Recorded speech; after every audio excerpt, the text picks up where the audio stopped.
In South America there is a river called the Yababiri, and it flows through the city of Misiones. In this river there are many rays, a kind of mud fish like the saltwater skate, and the river, indeed, gets its name from them. Yababiri means the river of rayfish. The ray is a wide, flat fish with a long, slender tail.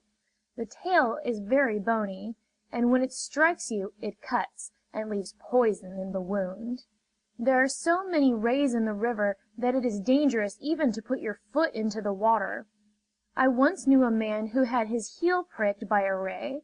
He had to walk more than 2 miles home, groaning with pain all the way and fainting several times from the poison.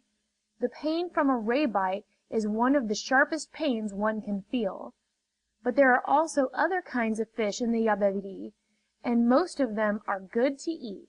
That is why some evil men once began to fish for them with dynamite. They put the dynamite under water and set it off. The shock of the explosion stunned and killed all the fish nearby, and not only the big fish, but also the little ones, which cannot be eaten. It is very cruel and wasteful to hunt fish with dynamite.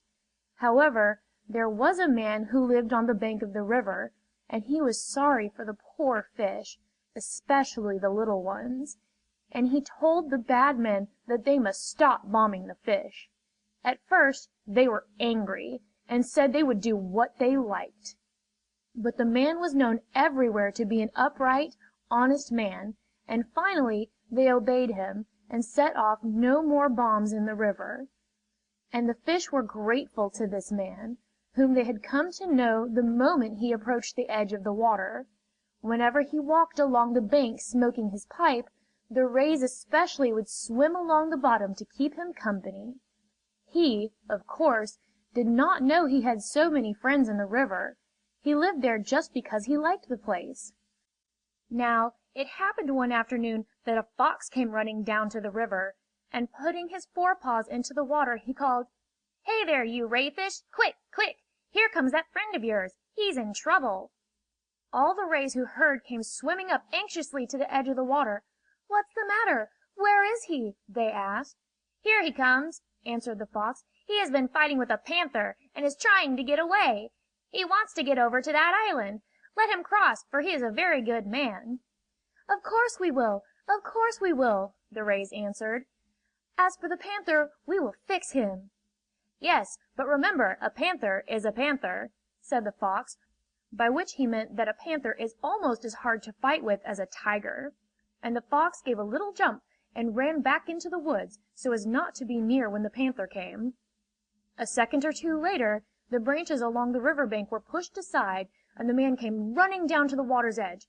He was all bleeding, and his shirt was torn. From a scratch on his face, the blood was streaming down off his chin, and his sleeves were wet with blood also. It was clear that the man was very badly hurt, for he almost fell as he ran out into the river. When he put his feet into the water, the rays moved aside so that their tails would not touch him, and he waded across to the island, with the water coming up to his breast. On the other side he fell to the ground, fainting from loss of blood. The rays did not have much time to sit there pitying him. Some distance behind the man, the panther came jumping along with great leaps to catch him. The big wildcat stopped on the bank and gave a great roar. But up and down the river the rays went calling, "The panther! The panther!" and they gathered together near the shore to attack him if he tried to cross. The panther looked up and down the stream, and finally he spied the man lying helpless on the island. He, too, was badly wounded and dripping with blood, but he was determined to eat the man at any cost. With another great howl, he leapt into the water. Almost instantly, however, he felt as though 100 pins and needles were sticking into his paws. You see, the rays were trying to block the ford, and were stinging him with the stingers in their tails. He gave one big jump back to the river bank, and stood there roaring, and holding one paw up in the air because it hurt him to step on it. After a moment he looked down into the water and saw that it was all black and muddy. The rays were coming in great crowds and stirring up the bottom of the river. "Aha!" said the panther. "Aha! I see you! It is you, you bad, wicked ray fish! It was you who gave me all those stings! Well now, just get out of the way!" "We will not get out of the way," answered the rays. "Away, I tell you!" said the panther. "We won't!" said the rays. "He is a good man. It is not right to kill him." "He gave me these wounds, you see," said the panther. "I must punish him." "And you gave him his wounds too," said the rays. "But that is all a matter for you folks in the woods to settle. So long as this man is on the river, he is in our province, and we intend to protect him." "Get out of my way!" said the panther. "Not never!" said the rays. You see, the rays had never been to school, and they said not never and not nothing the way children sometimes do, and never ought to do, not never. "Well, we'll see!" said the panther, with another great roar, and he ran up the bank to get a start for one great jump. The panther understood that the rays were packed close in along the shore, and he figured that if he could jump away out into the stream, he would get beyond them and their stingers, and finally reach the wounded man on the island. But some of the rays saw what he was going to do, and they began to shout to one another, "Out to midstream! Out to midstream! He's going to jump! He's going to jump!" The panther did succeed in making a very long leap, and for some seconds after he struck the water he felt no pain. He gave a great roar of delight, thinking he had deceived his enemies. But then, all of a sudden, sting here and sting there, in front and back, on his sides, the rays were upon him again, driving their poisonous stingers into his skin. For a moment the panther thought it was as easy to go forward as back, and he kept on. But the rays were now all over along the island, so the panther turned and went back to the shore he had left. He was now about done. He just had to lie down on his side to keep the bottoms of his feet off the ground, and his stomach went up and down as he breathed deeply from fatigue and pain. He was growing dizzy, also, because the poison from the stings was getting into his brain. The rays were not satisfied, however. They kept crowding up along the shore because they knew that panthers never go alone, but always with a mate. This mate would come, and they would again have to defend the ford. And so it was. Soon the she-panther came down roaring through the bushes to rescue her husband. She looked across to the island where the man was lying wounded, and then at her mate, who lay there panting at her feet, and then down into the water, which was black with rays. "Rayfish!" she called. "Well, madam," answered the rays, "let me cross the river." "No crossing here for panthers," said the rays. "I'll bite the tails off every one of you," said the she-panther. "Even without our tails we won't let you cross," said the rays. "For the last time, out of my way," said the she-panther. "Not never," said the rays. The she-panther now put one foot into the water, but a ray struck at her with his stinger, and made a sting right between two of her toes. "Ouch!" growled the she-panther. "We have at least one tail left," mocked the rays. But the she-panther began to scowl now. When panthers are thinking very hard, they scowl. This one scowled her face into deep wrinkles, which meant that she had a very important idea. She did not let on what it was, however. She just trotted off up the bank into the woods without saying another word. But the rays understood what she was up to. She was going to some place farther along the stream where there were no rays, and would swim across before they could reach her. And a great fright came over them. Rays cannot swim very fast, and they knew that the she-panther would get there before they did. "Oh, oh!" they cried to each other. "Now our poor man-friend is done for! How can we let the rays down there know we must prevent the panther from crossing at any cost?" But a little ray, who was a very bright and clever little fish, spoke up and said, "Get the shiners to carry a message. Shiners can swim like lightning, and they too ought to be grateful to the man for stopping those bombs." "That's it! That's it! Let's send the shiners." A school of shiners happened to be just going by, and the rays sent them off with a message to all the rays along the river. "Sting the she-panther if she tries to cross. Hold the ford against the she-panther." Though the shiners swam very, very fast, they were barely in time. The panther was already in the water, and had begun to swim out beyond her depth. In fact, she was almost over on the other side toward the island. But when her paws struck bottom, and she began to wade again, the rays were on hand. They rushed in packs up on her legs and feet, stinging them with tens, hundreds, thousands of stings. At the same time, more rays crowded in between the panther and the shore. Roaring with pain and anger, she finally swam back to the place where she had jumped in, and rolled about on the ground in agony. When she came back to where her husband was lying, her paws and legs were all swollen from the poison. The rays, for their part, were getting very tired from all this stinging and hurrying to and fro, and they were not much relieved when they saw the panther and the she-panther get up all of a sudden and go off into the woods. What were they up to now? The rays were very much worried, and they gathered together in council. "Do you know what I think?" said the oldest ray. "I think they have gone off to get all the other panthers. When they come back, they will be too much for us, and they will surely get across."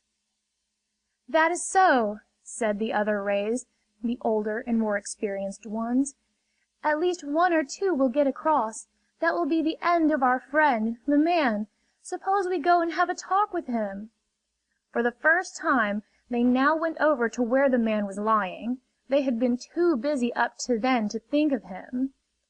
The man had lost a great deal of blood, and was still lying on the ground, but he was able to sit up enough to talk.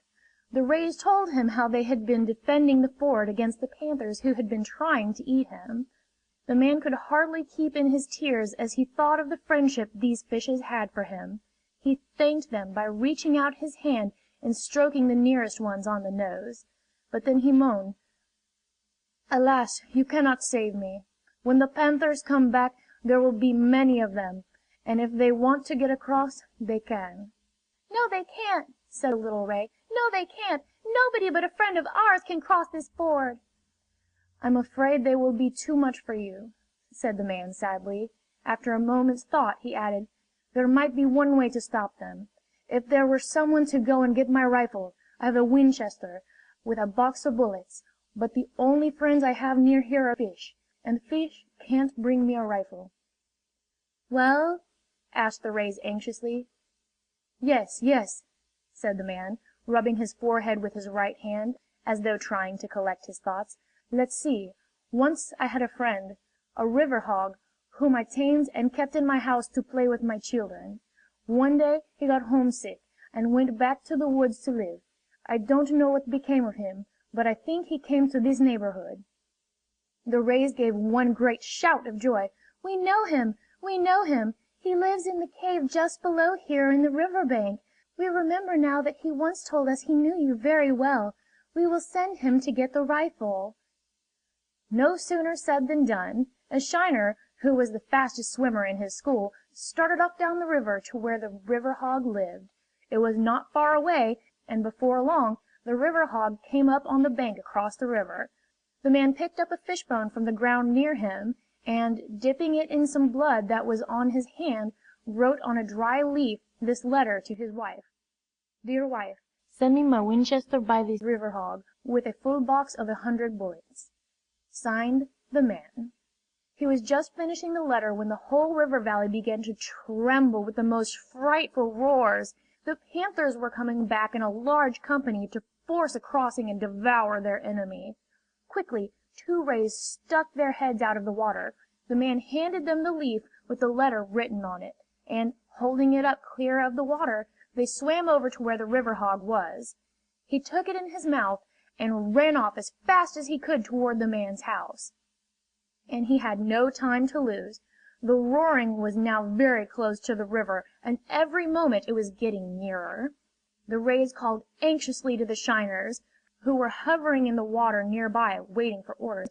"Quick, shiners! Swim up and down the river, and give a general alarm. Have all the rays gather about the island on every side. We will see whether these panthers get across." And up and down the river the shiners darted, streaking the surface with tiny black wakes, so fast did they move.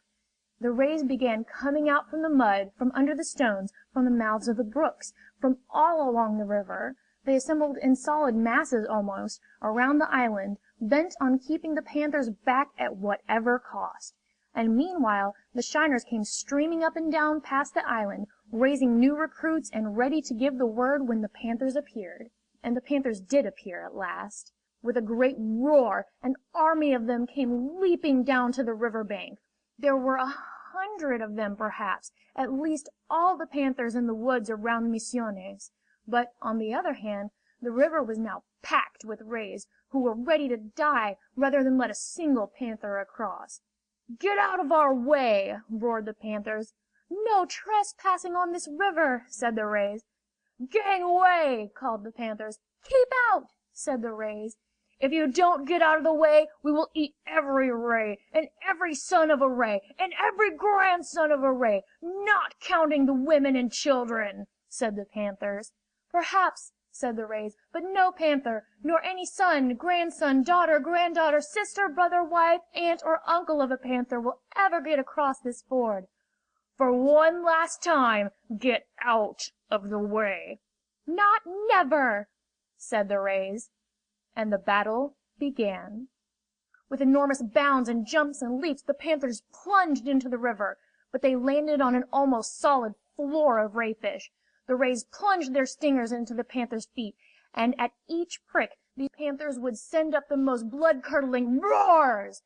Meanwhile the panthers were clawing and kicking at the rays, making frightful splashes in the water, and tossing up rayfish by the barrelful.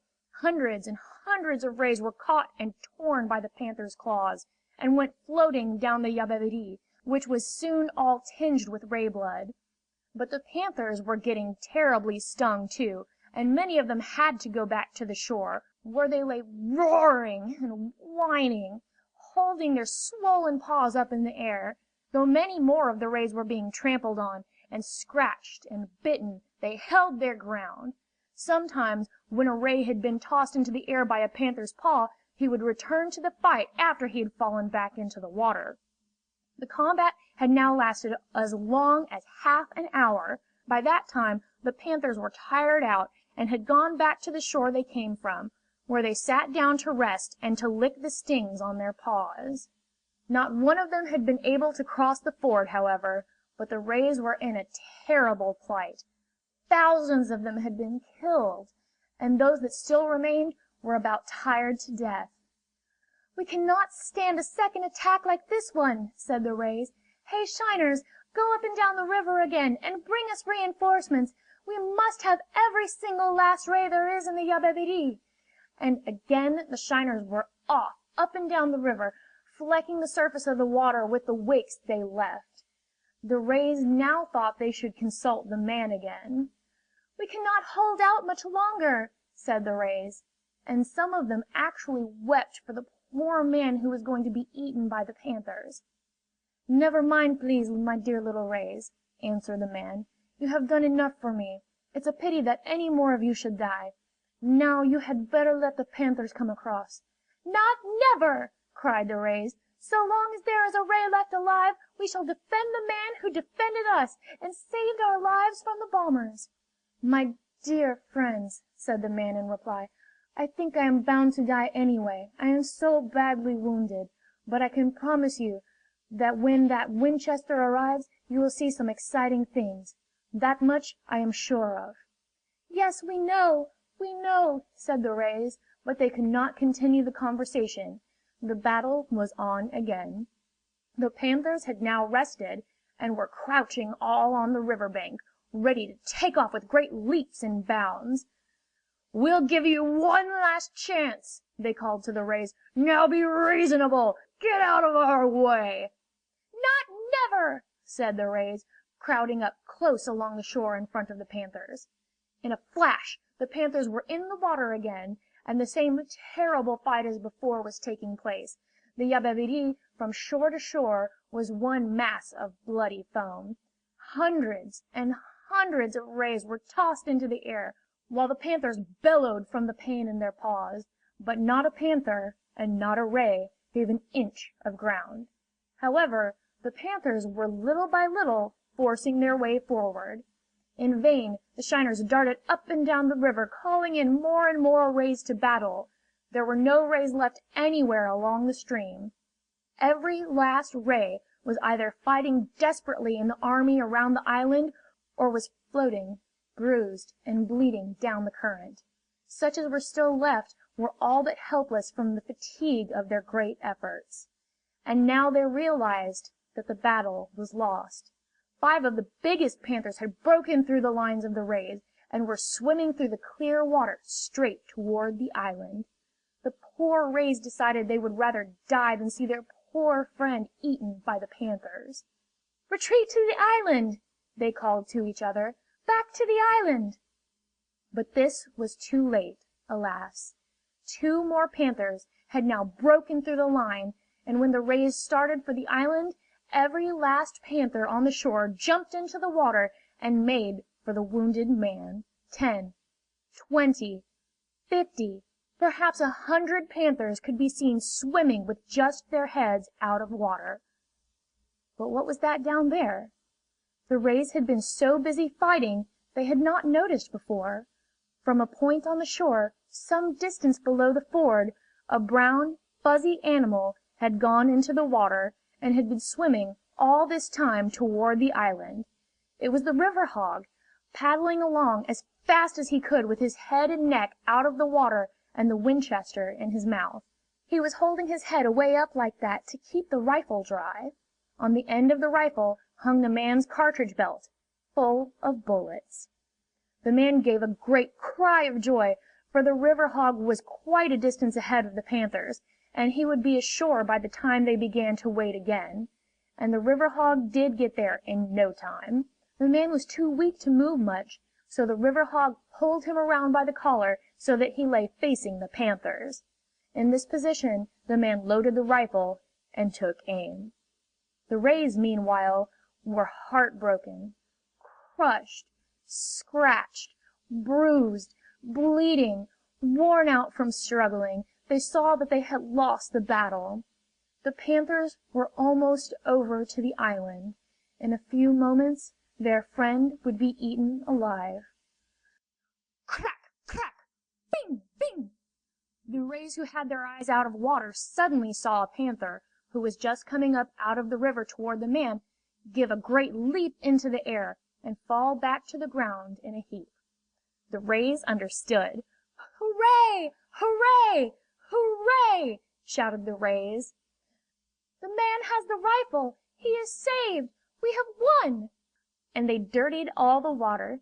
So much mud did they stir up by the dancing they started on the bottom of the river. Crack! Crack! Bing! Bing!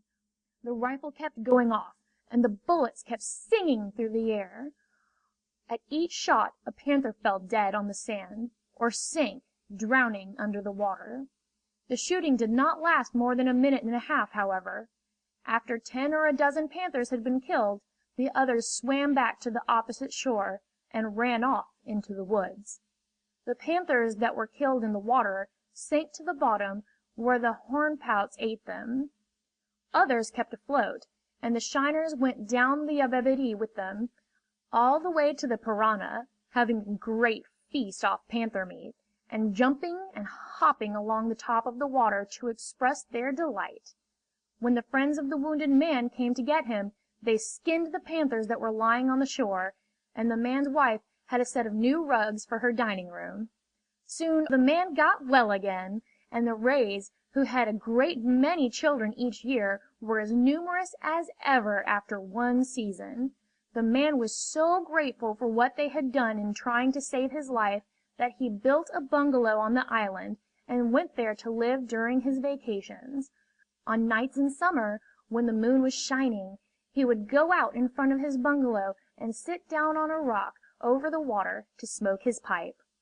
The rays would creep up softly over the bottom and point him out to fish who did not know him. "There he is, see? The panthers came across over here. We stood in line over there, and when the panthers broke through, the man took his rifle and—"